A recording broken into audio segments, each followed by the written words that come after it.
ગુજરાતનો આવાજ।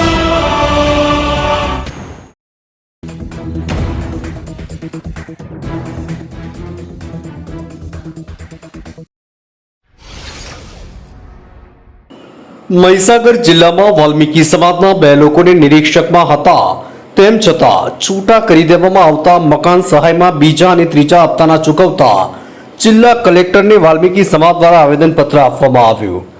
મહીસાગર જિલ્લામાં વાલ્મીકી સમાજના 2 ભાઈઓને નિરીક્ષકમાંથી છૂટા કરવા તેમજ વાલ્મીકી સમાજના લોકોના મકાનના બીજા અને ત્રીજા હપ્તા જિલ્લા સમાજ કલ્યાણ અધિકારી કેવી ખાંટ દ્વારા ન ચૂકવાતા વાલ્મીકી સમાજના 2 ભાઈઓને નિરીક્ષકમાંથી છૂટા કરી પોતાના સગા સંબંધીને નિરીક્ષકમાં લેતા વાલ્મીકી સમાજ દ્વારા જિલ્લા કલેક્ટરને આવેદનપત્ર આપવામાં આવ્યું તેમજ સૂત્રોચ્ચાર કરવામાં આવ્યા હતા। આજે મહીસાગર જિલ્લામાં કલેક્ટર સાહેબશ્રીને અમે આવેદનપત્ર આપ્યું છે। મુદ્દા છે કે જે સમાજ કલ્યાણ અધિકારી કેવી ખોટ દ્વારા 2 વાલ્મીકી સમાજના નિરીક્ષકોને છૂટા કરી દેવામાં આવે છે અને એમના જે સંબંધી છે તેમને લઈ લેવામાં આવ્યા છે। અને બીજા નંબરનો મુદ્દો છે જે મહીસાગર જિલ્લાની અંદર જે સફાઈ કામદાર આવાસ યોજનામાં જે સહાય મળી રહી છે સરકાર તરફથી તેમાં બીજો અને ત્રીજો હપ્તો બધા હપ્તા રોકી દેવામાં આવ્યા છે। ત્રીજો પ્રશ્ન છે કે જે નિગમ દ્વારા સેફ્ટી સાધનના જે સહાય મળી રહી છે તે પણ આ લોકોએ આપવાની ના પાડી દીધી છે। તો આ 3 મુદ્દાને લઈને વારંવાર અમે આવેદનપત્ર આપવામાં આવે તેમ છતાંય આ 2 વાલ્મીકી સમાજના જે નિરીક્ષકને છૂટા કર્યા છે તે પરત લેવામાં આવ્યા નથી। એ દુઃખ જ ભરી બાબત છે।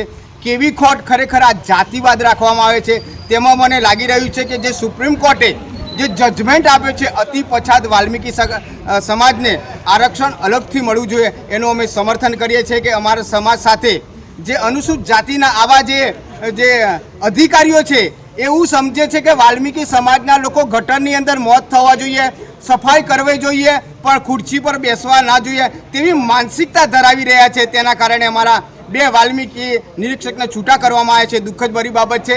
અને આજે જે અમે કલેક્ટર સાહેબશ્રીને જ્યારે આવેદનપત્ર આપવા માટે ગયા હતા ત્યારે કલેક્ટર સાહેબે મીડિયાના લોકોને તમામ બહાર કાઢવામાં આવ્યા છે। દુઃખદ ભરી બાબત છે। તો હું સરકારશ્રીને વિનંતી કરું છું કે આવા અધિકારીને તાત્કાલિક સસ્પેન્ડ કરવા જોઈએ અને અહીંથી એને રિઝાઇન કરવા જોઈએ। શું નામ છે આપનું? લાલજી ભગત, ગુજરાત વાલ્મીકી સંગઠન દ્વારા।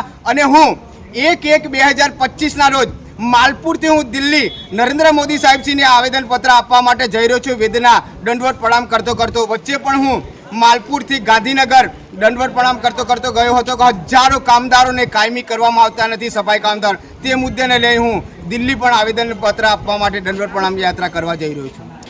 વાલ્મીકી સમાજના પ્રમુખ લાલજીભાઈ ભગત દ્વારા જણાવવામાં આવ્યું કે કેવી ખાંટ દ્વારા વાલ્મીકી સમાજના લોકો પર અત્યાચાર કરવામાં આવે છે તેમજ સમાજ વિરોધી માનસિકતા ધરાવતા હોય તેમાં પણ આક્ષેપ કરવામાં આવ્યા હતા। સંતરામપુરથી અમીન કોઠારીનો રિપોર્ટ।